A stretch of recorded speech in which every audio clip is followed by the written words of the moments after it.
Good morning, everyone, and welcome to CUNY Spadina. It's my privilege to represent this riding, and there are a lot of good things happening in this riding.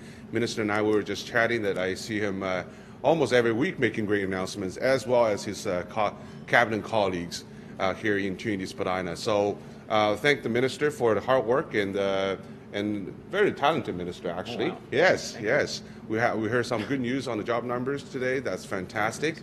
But over the last few years, I also have the opportunity to get to know some of the great organizations here in CUNY Spadina, one of them being the Steam Whistle. And it's becoming a landmark in Toronto, great adding to the tourism attractions here in this great city. And thank you for the great work you do and the preservation of this great building, and give us an opportunity to learn about a bit of history about our great city. So without further ado, I would like to call the minister to the podium to give us the good news. Thank you very much, Hon. Appreciate it. Thank you.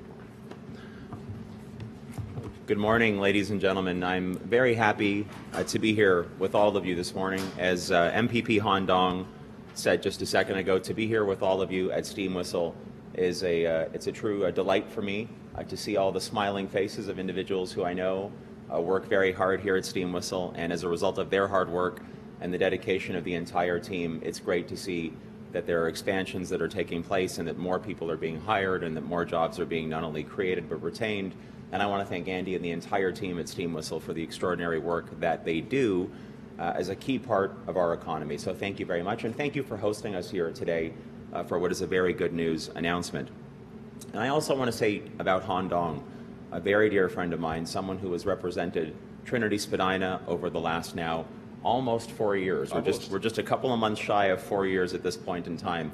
Trinity Spadina is such a vibrant community, such a vibrant riding. There is literally so much activity here, whether we're talking about healthcare or we're talking about universities, we're talking about housing, or we're talking about critical investments, strategic investments in our economy. So much of it happens right here in Trinity Spadina. Absolutely. And I would also say so much of it happens because of the incredible advocacy from the MPP for this area, Han Dong. He's doing extraordinary work. He will continue to do this strong work. He will continue to have the confidence of the people of this community, and I'm truly honored to be his friend and his colleague. So thank you very much, Han Dong. Thank you. So it is great to be here, as I said just a second ago, bright and early this morning to deliver some really good news. In fact, it's never too early from my perspective to deliver good news. And speaking of good news, I'd like to talk just for a moment about the job numbers, the provincial job numbers that were released earlier today. So as Ontario's Minister of Economic Development and Growth, I'm thrilled to report that in the month of March, our province added 10,600 jobs, which is great news for the people of this province. And in particular, full-time employment is up 16,300 jobs, offsetting a loss of 5,700 part-time jobs, which was, it's important to note, part of a national trend this particular month. Here in Ontario, our unemployment rate is at 5.5%, under the Canadian average for the 35th straight month, the 35th consecutive month, which is, again, a real strong indicator of exactly how vibrant our economy is.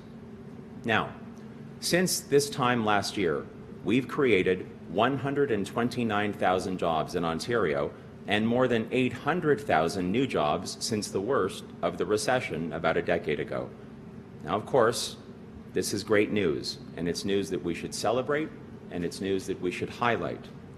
Unfortunately for Doug Ford and the Doug Ford Conservatives, they will find these facts uncomfortable and troublesome.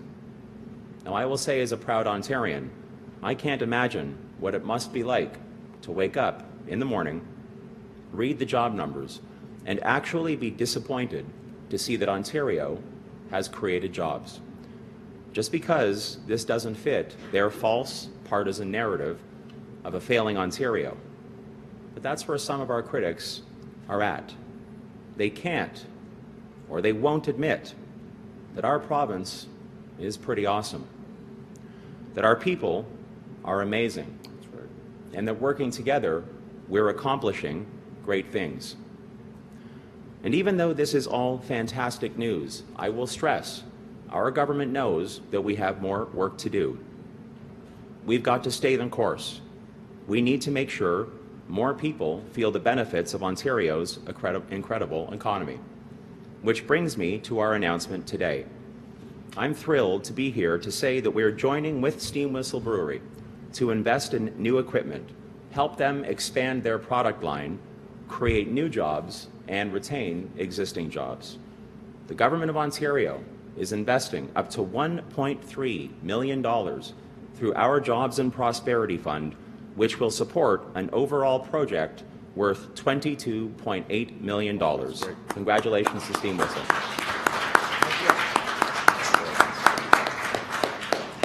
This new investment will create 100 new jobs, 75 in Etobicoke and 25 right here in this community. This project will allow Steam Whistle to move equipment from its downtown Toronto location to Etobicoke, which will free up more space here in this historic Toronto location for event, rental, and tourism opportunities.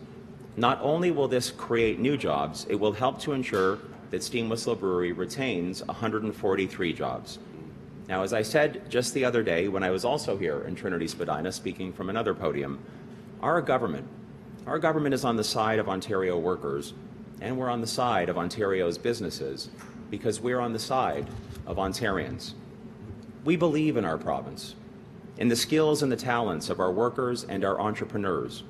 We are absolutely proud to support Made in Ontario success stories like Steam Whistle, which in just 18 years has become Canada's largest craft brewer. We believe in companies like Steam Whistle. We believe in Ontario. We believe fundamentally in an Ontario that is as progressive as it is innovative, that is as compassionate as it is competitive, and in an Ontario that is as fair as it is fiscally sound. And we'll continue to build, and we'll continue to fight for, and we'll continue to champion our Ontario. Thank you so much for having me here today. And now I'd like to call on Andy to come to the podium. Thanks much. Congratulations. Thank you, Minister. On behalf of Steam Whistle Brewery and the craft beer industry, we are very grateful for this grant and want to thank the Ontario government. This represents a continuance and further commitment in the Ontario government's support of the craft beer industry.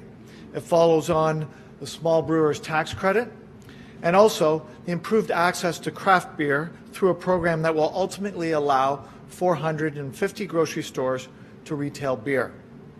Together, these changes have directly supported craft beer. And the craft beer industry has a story to tell in terms of economic impact and job creation. Over 2,200 full-time jobs, representing about 30% of all the direct brewery jobs in Ontario, are in craft beer. And this is up from just 1,600 in 2015.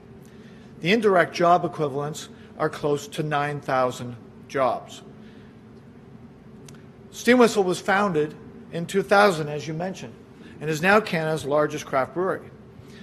We have a wonderful team here of talented people who continue to make Steam Whistle a great place to work and also produce pure Pilsner, a great beer that many thousands of Canadians enjoy every day.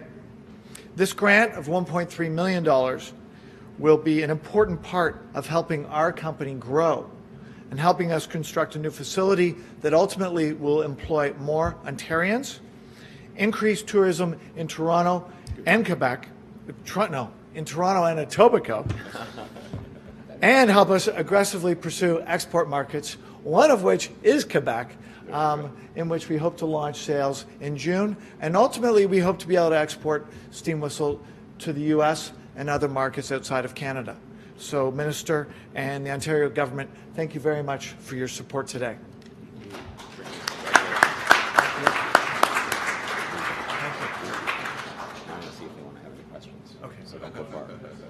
Any questions? The job number is at 5.5. That's still leading the country.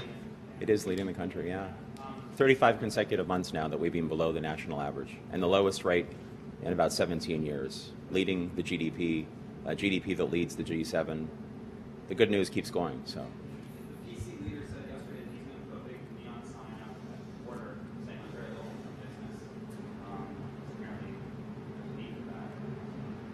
Well, you know what I would say, in a province where we have a lot of opportunities and where we are doing well, but there are ongoing challenges. When someone is running to become the premier of this province, you actually have to have real plans. You can't build a province on bumper stickers. You know, you can't guarantee a bright future based on slogans, and you can't run away from the facts. And the facts are, whether we're talking about Steam Whistle, we're talking about communities right across this province, the economy is growing. It's been growing now for many, many, many months. That's because our government specifically has made these kinds of strategic investments. It's also because we've invested in our people, in their talent, in our infrastructure. It's why we've chosen with our most recent budget to create even more opportunities for these strategic investments, and also to make sure that we're investing in healthcare, in childcare, in our seniors, in our education system. These are the things that will really help Ontario's economy to remain competitive, so that when we compete with the world, our people and our businesses will continue to win. Now, on the craft brewery program, how much, I mean, I gather other breweries across the province are tapping into this. How much is overall being spent on this? And do you have any idea? So we'll get you a specific number on the overall investment that's being made here. We'll get you both of those numbers. Again, to stress here today, it's up to $1.33 million for Steam Whistle, and for the creation and the retention of the jobs that we're talking about. 100 jobs being created, I believe I said, and 143 being retained, give or take. And great news for this particular venue, but also great news for Etobicoke. And the new product, you guys are making it, because you only do the Pilsner right now. You're doing a new, right? It says something about an ale. I'm just wondering about that. IPA. Well, it's a bit of a secret still, but you're right. We will have a much more significant facility, which will allow us to have increased capacity, and we plan on making an announcement in the next month or so on a new product. And it's just one new product, or there's Just one so far, but the great thing about building a business like Steam Whistle is that there's a lot more potential, and craft beer continues to grow in this country. And we believe that there's a lot more potential for Steam Whistle to grow, whether it's through new brands or labels, and also through Steam Whistle Pilsner itself. and you're going to stay independent? Is that the idea? We love being independent, and that's a very loaded question. I think at the end of the day, we're a business. We've got to think about our employees and our customers, and do the best thing we can operating the business long term. Yes, sir. Is there any indication on your part how the government's the wage increase that came in start of the year, the minimum wage increase, was it just maybe a jobs killer? It appears that it might not have been. Well, what I've said in the past, I said it in January, I said it in February. I think, in fact, I say this every single time we report on our monthly job numbers. We don't like to look at individual months and suggest that any one individual month, no matter how good the story is, and today, this month, the story is very good. We don't like to look at months on their own in isolation. We like to look at trends, because there are different things that impact on a month-by-month basis. And the trend that we have in the province of Ontario, not just for March, and not just for 2018, but over the last now 10 years since the depths of the global recession, but in particular over the last nearly 3 years, when we've led the G7 in terms of GDP, economic growth, when we've had our lowest unemployment rate now, as we do today, in 17 years, and in particular when we've led or been below the national unemployment number for 35 consecutive months, the trend is very positive. Now, that doesn't mean that we can rest on our laurels, which is why the budget did contain significant new resources that we will continue to deploy into the economy with strategic funds that will help support businesses like Steam Whistle and support businesses across multiple sectors. We know we have to continue to invest in our people. We know we have to continue to make sure that we're making the investments that matter most to the people that we care about. But fundamentally, we also know that you can't cut your way to the top.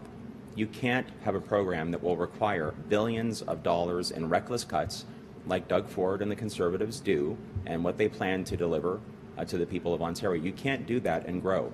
That's why we're investing in our province, and it's why the trend that we see on the economy and the trend that we see in our quality of life is very positive. Speaking of trends, yesterday Tory said they will not have a campaign bus. Do you think that gives them an advantage because they're not going to have the daily scrutiny perhaps that Kathleen Wynne and Andrew Horwath will have as we follow them around on campaign buses?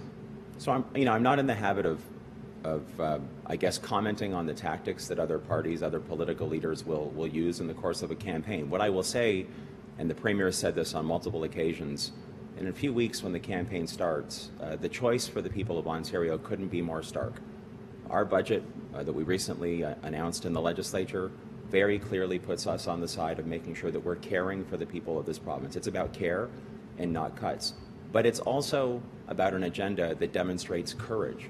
And I have to tell you, in this day and age, when you aspire to be the Premier of this incredible province, you have to have the courage to level with the people of Ontario about what your plan actually is.